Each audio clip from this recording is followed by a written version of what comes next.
The presentation next, and I won't put any pressure on Debbie Schwarzentruber, who's going to be presenting, but just a reminder that you're the person before lunch. Okay. So, I'd like to present from Maple Leaf Foods, Debbie Schwarzentruber, who's the National Manager of Ergonomics, and by video we're going to have John-Mark Gasper, who's a whole bird cooler. So, Debbie, over to you.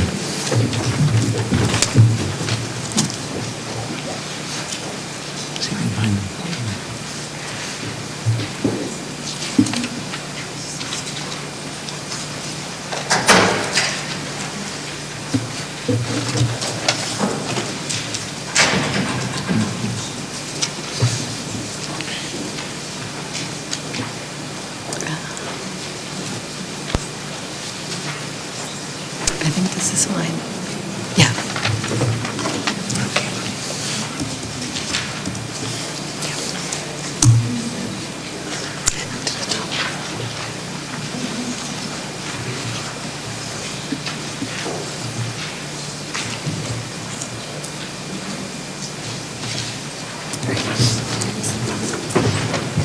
Richard, do I click forward here? Oh, yeah. Good morning, everyone, or what's left of the morning.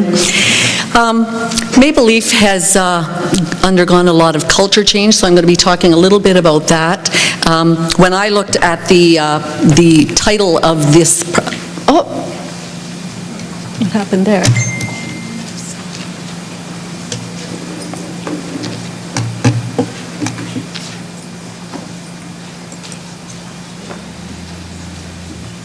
I'll let you get it. Do you have the video as well, right? No,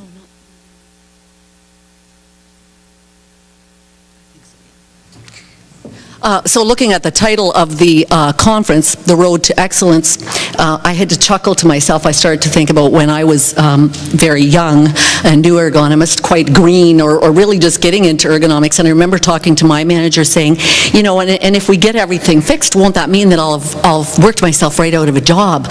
And I remember him saying, no, that'll probably never happen. And 20 years later, I go, yeah, that never happens. But in terms of cultural shift, I think we've seen a big one in Maple Leaf. We always did a lot of good ergonomic projects. So there was take-up. I was originally in the Schneider's organization, and we had funding and we had support from the top. It was quite a shift when we moved into Maple Leaf, so that we were really like starting over, and it wasn't embraced in quite the same way. I would say that Michael McCain always, we actually would quote him talking about 0 injuries is attainable. But we had a new safety manager, and I definitely have to give him a lot of credit for changing the culture and empowering us like we've never seen before. His name is Mike Walsh. And he isn't able to be with us. He's a pretty busy guy. And he's a pretty dynamic guy, and he takes on a lot. But he's certainly made some changes that are pretty exciting for us. We always had the safety promise as well, but one of the first things that Mike did when he came into the organization was he went right to Michael McCain and said that the safety promise says safe, great tasting food produced in a safe working environment. And the organization had already embraced that. But I would say we were not living it. We felt frustration in that we weren't living it. And so Mike very quickly set a stretch target. And when I say stretch, it was a big stretch. In the meat industry, total recordable incident rate has been like as high as 11, and then we're in the area of 7 for most of the meat industry. And his goal was that we would be at less than 1 by 2016. And I remember another senior level manager just going, whatever, like you are never going to get there. And I remember we thought, wow, like we have got our work cut out for us if we're going to make this. But we're making it. We are doing it. Sometimes I can't believe when the numbers come in myself. We're working extremely hard. I have to say it's not easy. It's all hands on deck, which is one of Mike's philosophies, that if we don't have the resources, we will empower somebody else to do it. And so everybody's got to work, and they do. So we are totally on track right now. So this year our goal, TRIR, is 2.2, and we're tracking very well right now. We have goals in ergonomics as well. And so I'll be talking about our ergonomics program and how this has empowered it, but I want to touch very quickly on some of the key elements that are driving it from the culture aspect. So we have senior leadership buy-in like I've never seen before. Mike is not afraid of anyone. He's not afraid of any of the executives. If he wants it, he goes after it, and he quantifies it. So he's right out there getting the buy-in that we need. So some of the things that has led to: OHS plant performance. So the CEO, Michael McCain, gets a quarterly report from our team. And when you talk about empowering people, originally they started with us, the senior team, reporting to Michael McCain. Now we're going down the totem pole. So different people at different levels are starting to report to Michael McCain. It's fascinating. It's really fun to watch because their knees are just shaking together, but they're reporting to Michael McCain. But it's giving them buy-in and support for the change in culture. Quarterly OHS update meetings. So across Canada, we have regular meetings online with all of our designates across all of the organization. We have significant event follow-up, so they're classified in different levels, and that goes to certain levels, and it could go to the CEO, and quite often does. So if there's a fracture, for example, that would go right up to the CEO level with an event report, and it would be copied to everyone. So everybody would know that this has happened, and it gives a lot of visibility to what's happening in our organization. And that might be followed by a safety bulletin saying, here's what they did, here's how they fixed it, here's why it won't happen again. We have an OHS compliance scorecard, so I'll show you tidbits of that a little bit later. Supervisory scorecard. I think this is a very interesting, a maturity level assessment. I'll show you a little bit more on it, but they're actually measured. So we have teams that go into the plants and bring the employees off the floor and measure their cultural ability to adhere to safety. And if we're hearing things on one side of the plant and different things on the other side of the plant, we look at why is that? Why aren't we not taking up safety in the way that we should? Perception survey is how people are perceiving safety in their areas. We have a safety and health accident reduction plan, so everybody's got a business plan and must adhere to it. They get quarterly calls with one level up to talk about how their progress is on them and making sure that they're achieving 100%, and they're measured. If they don't get 100%, it's out there. We see each other's measurements. Safety performance assessments and audits. So don't worry that none of this is legit. In fact, the question arose from our senior, how do we know that you're really getting this good? We have auditors who go into the plants to make sure that what they're reporting is legitimate, and we're pushing them further. So one of the things that we're doing this year is, right now we're following the OSHA recordable thing, so they still can have a person on modified work for 5 days within the plant if a doctor hasn't assigned that. That's dropping to 4 days, and the intent, Mike's intent is those will go away. We're not tucking these in modified work. If we have to see an increase in our recordable incidents because it's modified work, it's not real. And so he's pushing us to a new level, which you can imagine that's pretty interesting because all of us try to, well, we won't have a recordable, so we'll put them on modified work. We'll move them here now or whatever. It's not going to happen anymore. So it's very interesting. Monthly OHS update reports. So I would say there's a significant increase in communication. We have town hall meetings. We have a newsletter that goes across the plants. We have management boards in the plants that are quite interesting. So we aren't always there. Somebody will be in regularly to go in, and they have this big management board, and on it they tell you what their projects are, what they're achieving, how many maintenance items are outstanding, why are they outstanding. So they're just measured on everything, and there's a lot of visibility to that. We have 2 general safety meetings a year, one of them with plant managers and all of those people coming, presenting. We see a lot more high-level presentations, so VPs and stuff presenting, which is really good. We have a SharePoint site, again, similar to what Ontario Power was talking, where we are trying to post a lot of information. And then, of course, we do data analysis, workers' compensation claims analysis in a big way, and assessment analysis. This is just looking a little bit at the cultural model, just to give you an idea of how we look at that, to go from a reactive culture to an interdependent culture, and what does that look like, and what are they being pushed to understand, and every bit of that. So there's an ergonomics portion of this where we say, when we're reactive, what do we do? When we're interdependent, what does that look like? And we're always trying to build on that and get better. So the ergonomics program, some of the things that we really changed during this time frame was, in the past, I would have been called into plants to help them with whatever they wanted help on, and some of those became very good, very large projects, but you didn't always know if you were necessarily working on the right thing. Sometimes I was called in for stuff that I thought, oh my goodness, I should be over here working on this, but that plant hadn't necessarily called me in. Now we looked at what should you be working on in your plant? Are you working on the right things? And therefore, at our level, are we helping you with the right things? So the design of it really was to get at it in a very systematic way. We wanted both a proactive, ergonomic, lean design side of things, and we wanted also a systematic reactive intervention plan to eliminate existing injuries. And that was all to support, of course, our goal of zero injuries with design that eliminates all risk factors.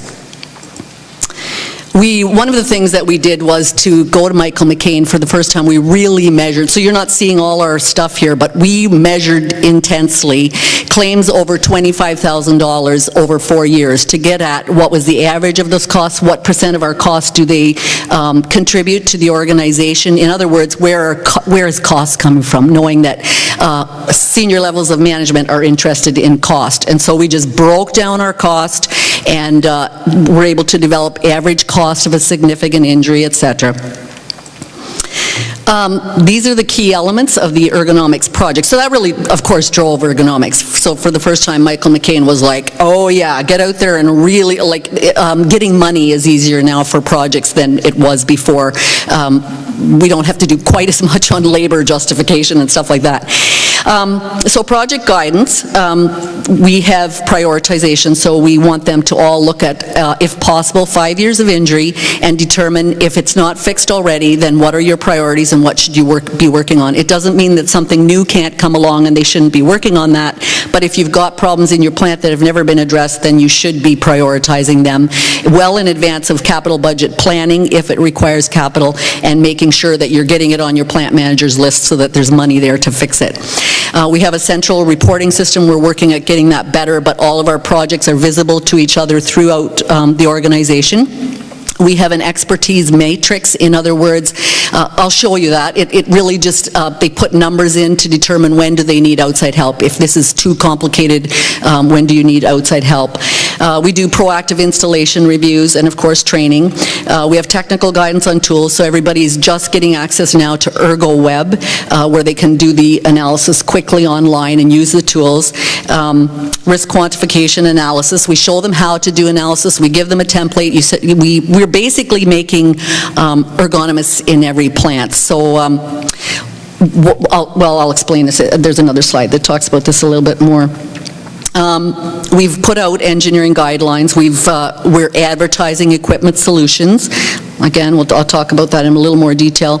We do regular conference calls, a newsletter again, and the pillar boards. So the senior OHS's team, their responsibility is to support all steps in the rollout and continue to integrate it into their sharps. They help us with ideas on the newsletter and OHS pillar boards. The ergonomist and associates, they develop and oversee all aspects of the program, supporting engineering on ergonomic design review and solutions support.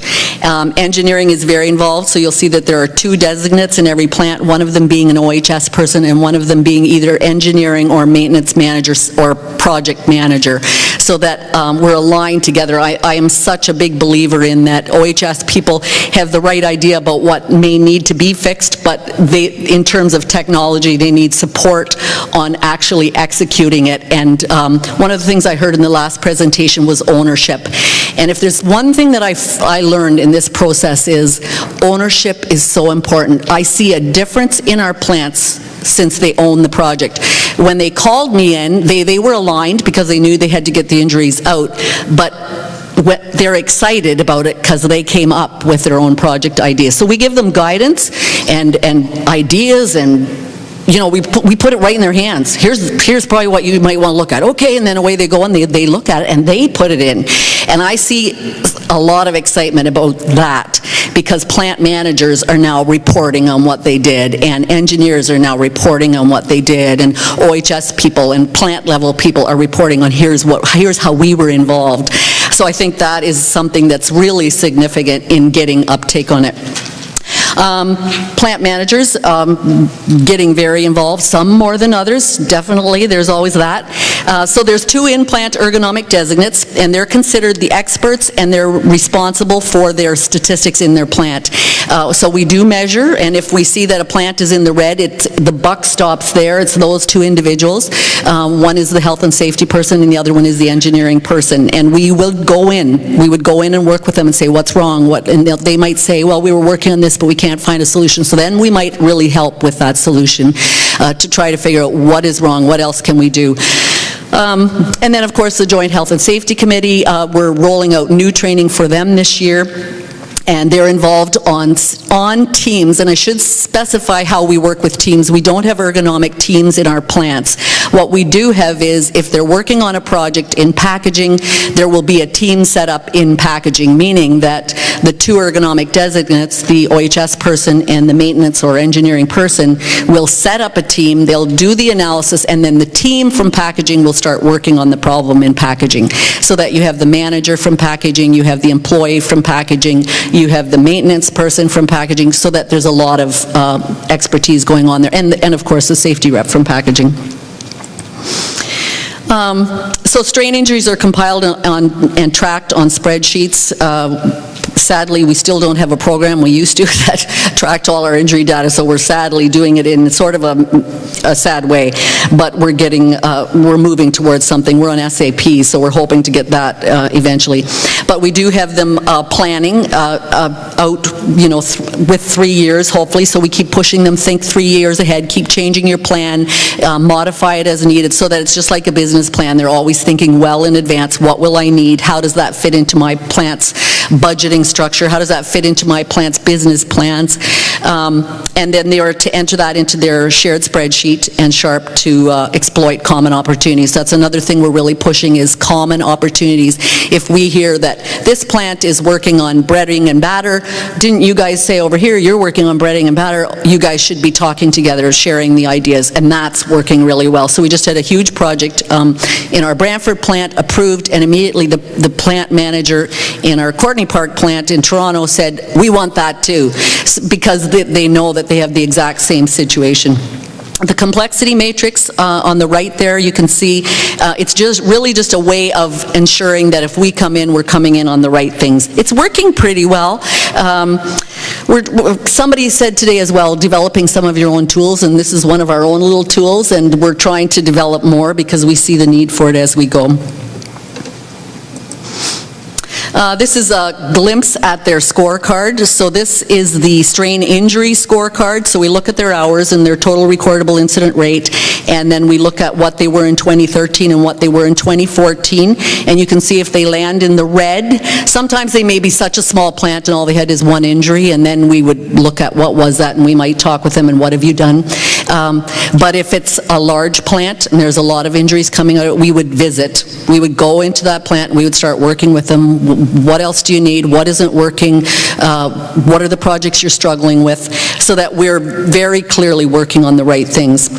The plants are quartiled in the high level, meaning OHS completely, so anybody showing up in the red, they actually get a call from Michael McCain, and he will talk with them about what is the problem, and he's very nice, but nobody wants to be on those calls. On the other hand, that sounds nasty, but Mike prepares them very well. Here's what he's going to ask, here's what you need to be ready for, but none of them want to be on it twice. They do not want to be on these calls twice. So if we've got a plant manager, for example, who's been dragging his heels on it, typically they get going because they don't want to have to answer to Michael McCain on the call. And really it's Mike that has put that in motion. So it's interesting. Again, the plant results are audited. We've been seeing 32% decreases for the last couple of years.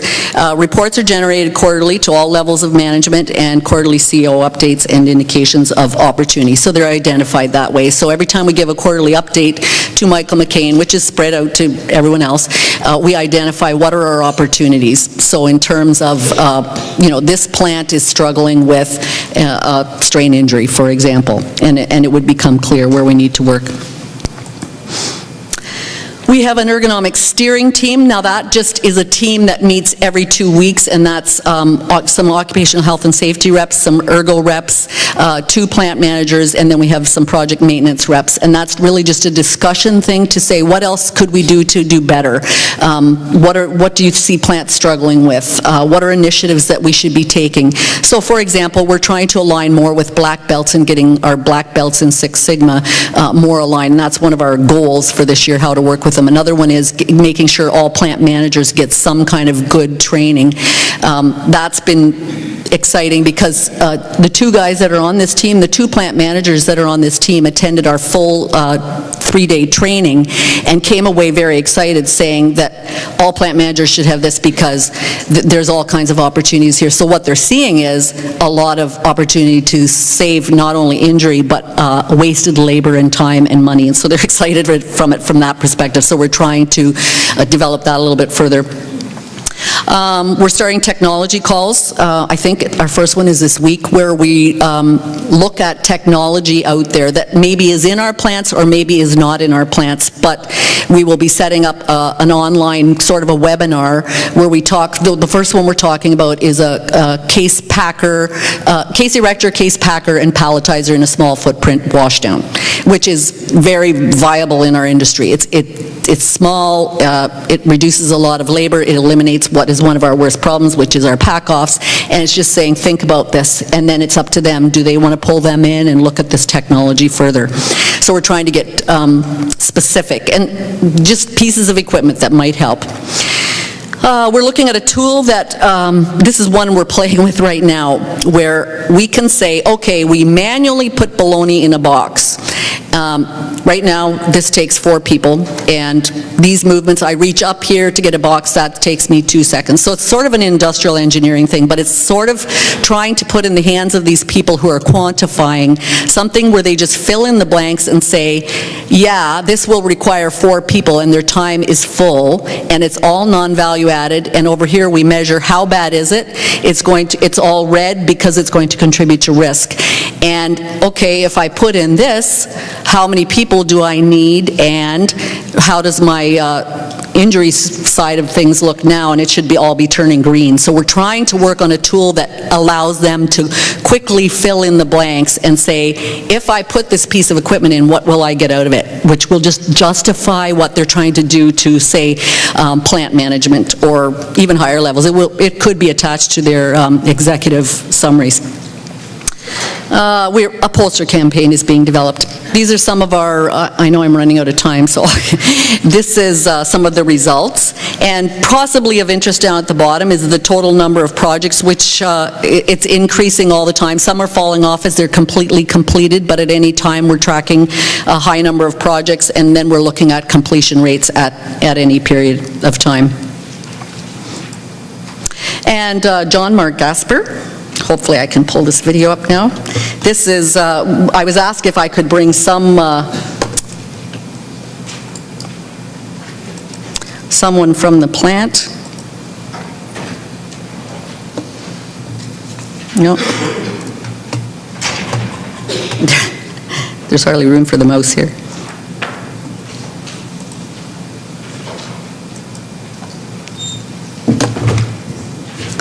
That's good there.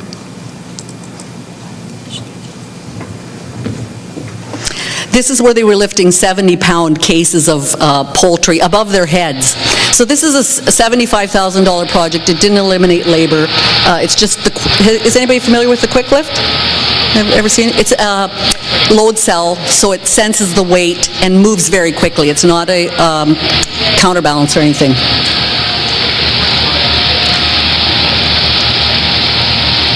This was the first day they were using it too. Weight of the totes that you're lifting in the cooler.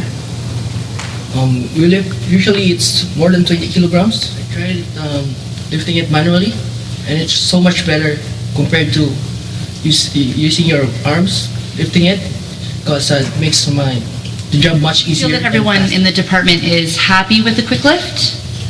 Yes, because like I said, it makes the job much easier for us, and I can tell by my coworkers that they're happy because we work better. So at the end of the day, my body feels not tired compared to lifting it, like compared to working your whole body the whole day.